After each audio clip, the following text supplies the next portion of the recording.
Let me guess, you've been scrolling YouTube or Instagram and you keep seeing the same funding hacks over and over again. I've seen them too, and I've tested them, and the problem is they typically don't work. So in this video, I'm gonna break down 4 of the most common business funding hacks floating around online, give you the truth about what works and what doesn't, and what actually gets you real capital to grow your business in 2025.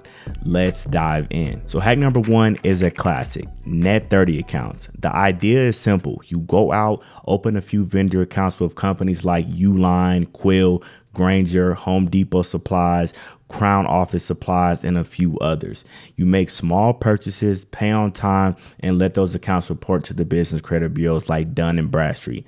Sounds smart, right? Let me know in the comments if you've heard this before. But here's the problem. Net 30s help you build vendor credit, not fundability. And those are 2 very different things. Fundability is what real lenders care about. That's the bank's decision-making criteria. Vendor credit is mostly useful for, well, getting more vendor accounts. When it comes to getting 50K, 100K, even 200K in true business funding, the banks don't care that you paid off your Uline account. They're looking at your personal credit profile, your business structure, the consistency and alignment of your documents, real business trade lines, and net 30s don't address any of that. Even worse, most people stop there and think their paydex score is going to unlock major funding. Spoiler alert, it won't. Don't get me wrong, net 30s can be useful if you already have a full funding strategy in place, but alone, they're just busy work. Now, before I get to hack 2, if you're enjoying this video so far, go ahead and smash that like button for me, subscribe to the channel, and hit that bell for notifications so you will be notified every time I drop a new video. So let's move on to hack number 2, PG-free business credit cards. No personal guarantee, no impact on your personal credit report, all in your business name. It sounds like a dream, right? But again, here's the part that they don't mention on those IG reels. Most PG-free credit cards require solid, verifiable business revenue. And I'm not talking about just having an LLC or selling something on the side. You typically need to be bringing in consistent revenue, at least 10K to 20K a month for most non-PG funding offers to even consider you. Now, here's where it gets worse. Let's say you do get approved. A lot of those PG-free offers are actually structured as merchant cash advances. That means daily or weekly repayments, high fees, short terms, and aggressive repayment schedules that choke your cash flow. I've seen people get approved for 30K only to be paying $1,200 a week, and that's before you even put that money to work in your business. So yes, PG free sounds great in theory, but in practice it's often more dangerous than helpful, especially if your business isn't generating steady revenue already. And most traditional banks, regional banks, and credit unions you see in your area every day will require a personal guarantee. So this is one of those traps that looks like a shortcut, but it really just puts you deeper in the hole. We teach business owners how to avoid some of these mistakes in my free funding community. The link will be below in the pinned comment. Next up is something you've probably seen floating around funding YouTube or Instagram gurus, and that's app stacking. The game plan is this: apply for multiple credit cards, lines of credit, or fintech platforms within a short window, so the inquiries don't have time to report and lower your approval odds. In theory, it makes sense, and there was a time where this worked well. But in 2025, banks are smarter. Lenders are using AI-driven underwriting, and for online apps, in most cases, it's pulling your credit within seconds. So by the time you get to app 2 or 3, they will mostly already be showing. Even if you apply in that stacking window, you can still get denied, because here's the part most people skip. If your profile isn't already aligned, you're just stacking denials.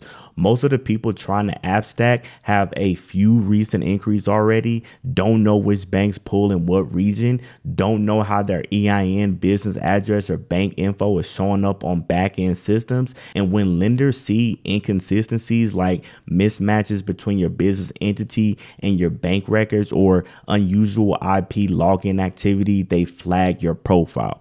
Even worse, if you get denied by multiple lenders back to back, now you've got a bunch of hard inquiries and no approvals. So while app stacking can work if you're doing it with a strategic strategy, most people are just following something they've seen on a video from someone who has the same score as them on paper. So hack forward, let's talk about trade lines. This is where someone sells you an authorized user spot on their credit card. You pay a fee, they add you as a user, and boom, your credit score jumps 30, 50, sometimes 100 points.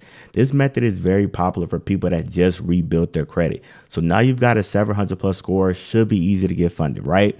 Not so fast. Here's what most people don't know. Lenders, especially the good ones, can tell when a trade line was just added.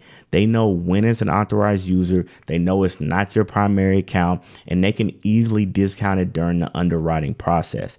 Even worse, a boosted score from a trade line doesn't fix the core issues lenders care about: your credit utilization, your inquiry patterns, the age and quality of your primary accounts, the alignment between your personal and business data. It's really like putting a band-aid on a broken leg and hoping to run a marathon.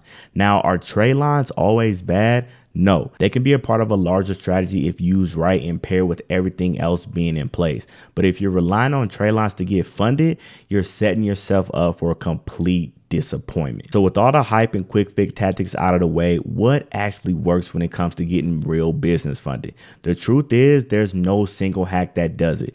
It's really about building alignment between your personal credit, your business structure, and the banks you're applying to. It starts with your personal credit, because whether you like it or not, almost every high limit business funding option is going to check your personal profile first. But it's not just about your credit score. We've seen people with 750 plus scores still get denied because lenders are looking deeper now. They want to see low credit utilization, a solid mix of primary accounts, a clean inquiry history, a track record of responsible use over time. And if your personal profile is optimized, meaning strong limits, strategic use, and a clean foundation, you're already ahead of most people applying. Then there's your business structure. This is where a lot of people go wrong. You can have good credit, but if your business is throwing up red flags, banks will ghost you.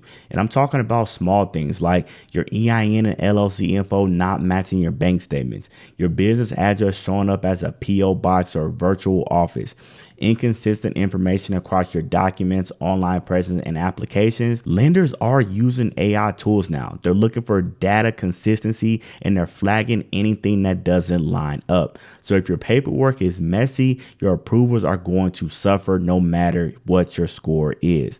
Then there's your actual funding strategy. Most people take the spray and pray approach, applying to random cards, lines, and fintech lenders without a clear plan. That's a fast way to rack up inquiries and burn relationships with good banks. What works instead is a targeted 3 to 5 bank strategy, meaning you choose lenders that actually fit your profile and your goals. You know what each bank looks for: credit score ranges, relationship history, minimum revenue.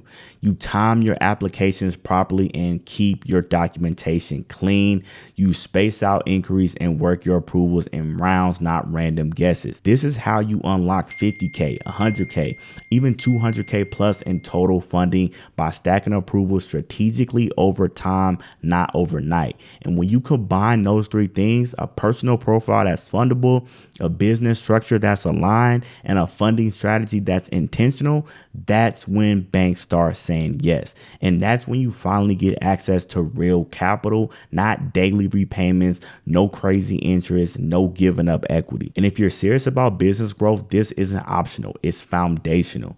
Now listen, if you already have a 700 plus credit score and you're tired of the guesswork, you're tired of being enrolled in a YouTube university, watching random videos, and you want a customized game plan with one-on-one help and access to vetted bank contacts, go ahead and click the link in the pinned comment below. It's going to take you to a page where you can book a time to speak with either me or one of my team members.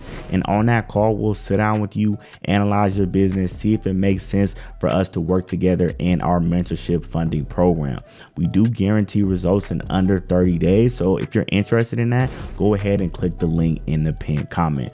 But I hope you guys enjoyed this video. Go ahead and smash that like button if you enjoyed today's content. Subscribe to the channel, hit that bell for notifications so you will be notified every time I drop a new video. And if you want to learn how I got over 500K in business funding leveraging my Omni growth strategy, go ahead and click the video on the screen right now. It's going to take you to a video I recently did where I break down my entire Omni growth funding strategy and how you can literally just steal it from me in that video. So go ahead and click the video on the screen and I'll see you in that one.